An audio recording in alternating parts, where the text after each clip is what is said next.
Hey, good afternoon, everybody. Welcome back to another session of Peeking Over the Fence. And I'm your host, Richard Landy. Welcome here today. This is for financial advisors and their teams who might be considering the next transition and opportunity. Of course, we are Bridgemark Strategies, a independent recruiting and a consulting firm. But we work for you. The financial advisor is our client.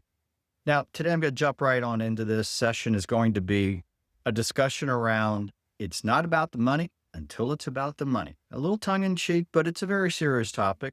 So while most advisors I speak with, and we start talking about economic side of things, most advisors mean extremely well. It's never about the money until it's about the money.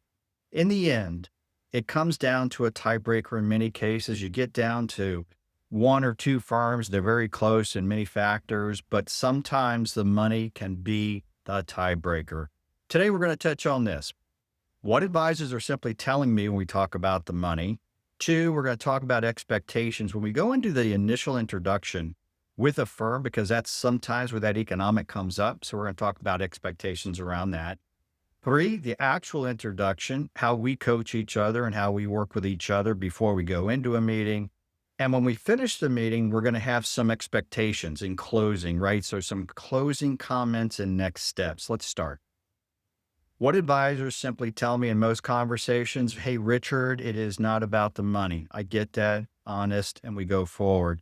Two, the money just isn't important to me. Be frankly, Rich, I've got enough money right now that it's not about the money. And I truly mean that. Most of them in great economic position. It's not about the money until it's about the money. Two, setting expectations around the introduction. Three, this is very important. All firms are dynamically different. You already know that. But at Bridgemark Strategies, we trademark what we call the three Fs. And that's going to be the feel, the fit, and the financials. And I simply plug that in here because every firm is going to have optionality, different feel, different fit, and the different financials. And so that's what the introduction would predominantly look like. Now, in the introduction, let's jump right on into this one.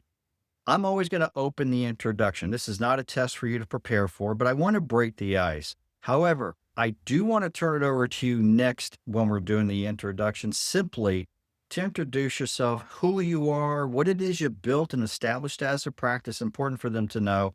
And most importantly, what is it that you're experiencing today and what's really brought us here? Then we're going to jump to them. We're going to let the firm do the same thing, share a little bit about themselves as the recruiter, and of course, about their firm and why they think they could be a good fit for us. Embedded in all this, the meat of this is the natural course of questions and answers that are just going to come up. It's natural. And you're going to ask a lot of questions. In fact, you'll probably miss a few questions. That's what I'm here to do to support you, is I know the questions to ask if you miss anything. Number four, closing out the introduction. That's a very important, it's very strategic. And in this case, there are going to be next steps. And I always send out an email message the following day with 3, 4, or 5 follow-up steps. But embedded in that piece, I would like them to share with us their pro forma and what an initial baseline offer is going to look like. Now, remember, this is about money. So I don't lead firms by money or introductions by money, but I do expect money to be what I call a filter. Think about this. If we get an offer back in a pro forma that shows a very low payout, high expense ratios, and an okay kind of transition offer, because many firms do offer that, we really got to be careful about the amount of time and energy we spend doing a due diligence on that one firm. If in fact, in the end, they're just not going to make sense economically.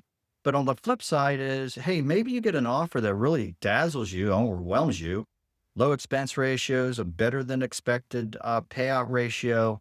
That kind of firm together will decide you may want to take simply a deeper dive. So that's what that introduction expectations really do look like. Now, in summary, I'm just sharing with you what advisors tell me about the money and where they stand.